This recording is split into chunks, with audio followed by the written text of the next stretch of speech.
নমস্কার। বৃহৎ ও আদি মৎস্য পুরাণ ১৪ অধ্যায় আদিত্য শয়ন ব্রত।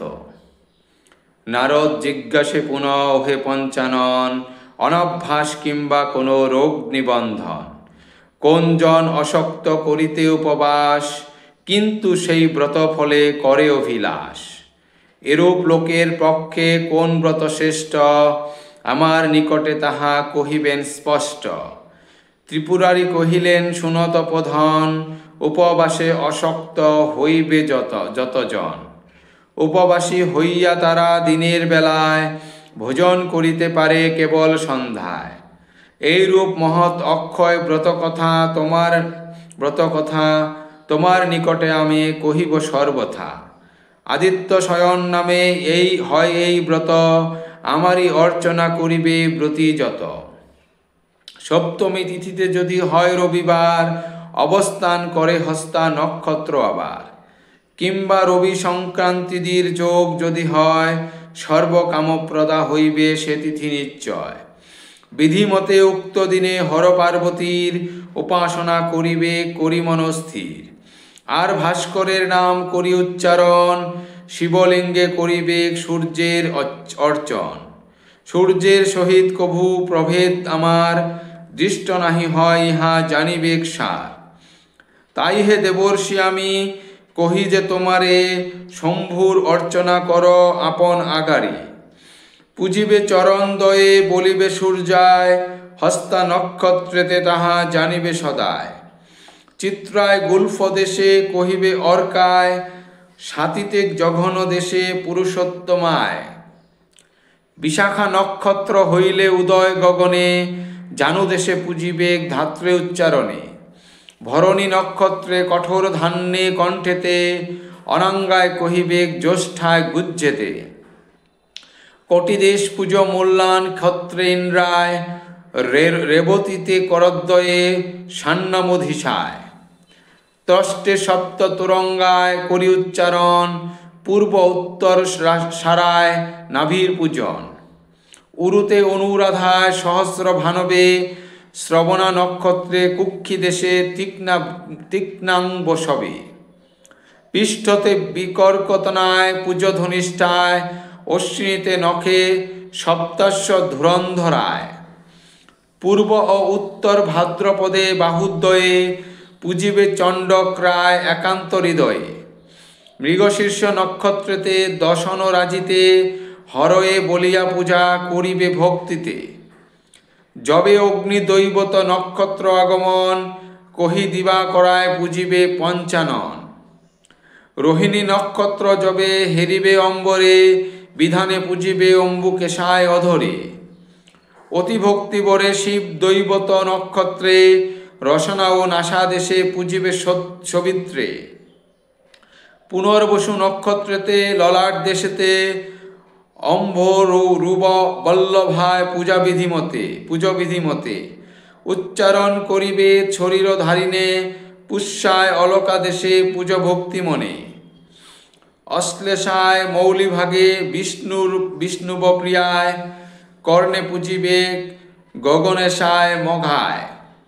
গ্রব্রাহ্মণ বন্দনায় করি উচ্চারণ, পূর্ব ফল্গুনীতে নেত্রদ্বয়ের পূজন।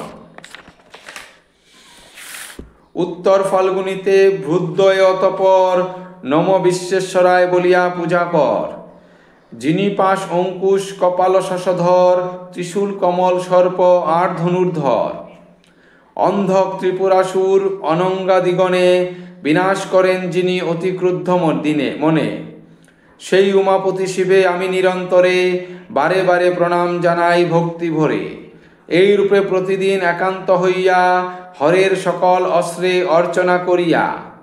নম বিশ্বেশ্বরায় বলিয়া বিধিমতে, করিবে শিবের উপাসনা ভক্তি চিতে। এই ব্রত ভুক্ত অবশিষ্ট বস্তু খার, শাক মাংস তৈল নাহি করিবে আহার। এইরূপ নক্তকৃত করিয়া সাধন, পুনর্বসু নক্ষত্র করিলে আগমন। শালিচাল ঘৃতপাত্রে করিয়া স্থাপন, স্বর্ণসহ বিপ্র করে করিবে অর্পণ। হে ব্রহ্মনন্দন এই ব্রত অতঃপরে, বাৎসরিক পারণায় সপ্তম বৎসরে। পূর্বোক্ত সকল সহ যুগল বসন বিধিমত ব্রাহ্মণকে করিবে অর্পণ। পরে চতুর্দশ বাৎসরিক পারণায় গুড় ক্ষীর আর ঘৃত আদির দ্বারায় শাস্ত্রবিধি অনুসারে ব্রাহ্মণগণেরে করাইবে ভোজন অতীব ভক্তি ভরে।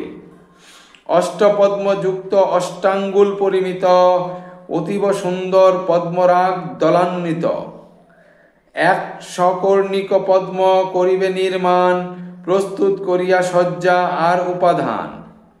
আসন চামর ছত্র দর্পণ সহিত ভূষণাদি দ্বারা উহা করিবে ভূষিত। অতঃপর তদুপরি ফল ও বসন অনুলেপ সহপদ্ম করিবে স্থাপন।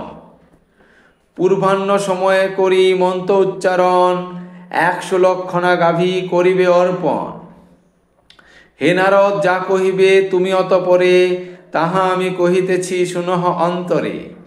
হে আদিত্য, সর্বদাই তোমার শয়ন, কান্তি ধৃতি রতির দ্বারা অশূন্য যেমন, সেইরূপ আমারও সকল সময় সকল প্রকার সিদ্ধি হউক নিশ্চয়। তোমা বিনা অন্য কাহাকেও দেবগণ, নিষ্পাপ বা শ্রেয়স্কর না জানে কখন। তোমার নিকটে তাই প্রার্থনা আমার, এ দুঃখ সাগর হইতে কর মোরে পার। অতঃপর প্রণিপাত করি ভক্তি ভরে, শয্যা গাভী প্রদান করিবে বিপ্রবরে। তোমার প্রদত্ত সেই বস্তু সমুদয়ে, পৌঁছাইয়া দিবে সেই দ্বিজের আলোয়ে। দুশ্চরিত্র কুতর্ক দাম্ভিক দুষ্টজনে, এই হরব্রত না কহিবে কোনক্ষণে। দশগুণ যুক্ত ভক্তগণের নিকটে, প্রকাশ করিবে এই ব্রত অকপটে। এই ব্রত অক্ষয় কহে বেদবিদগণ, মানবগণের মহাপাতক নাশন। যেই জন আচরণ করে এই ব্রত, তাহার বান্ধব পুত্র পত্নী বলভৃত্য।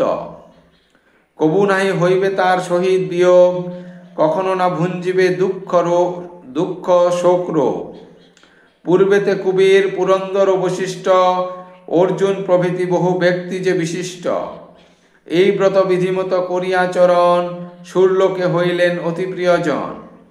এই ব্রত পাঠ কিংবা শ্রবণ মাত্রেই, নিখিল পাতক নাশ হইবে নিশ্চয়ই। অস্থিমেতে দেবলোকে করিবে গমন, ইন্দ্রের সহিত হইবে সৌহার্দ্য বন্ধন।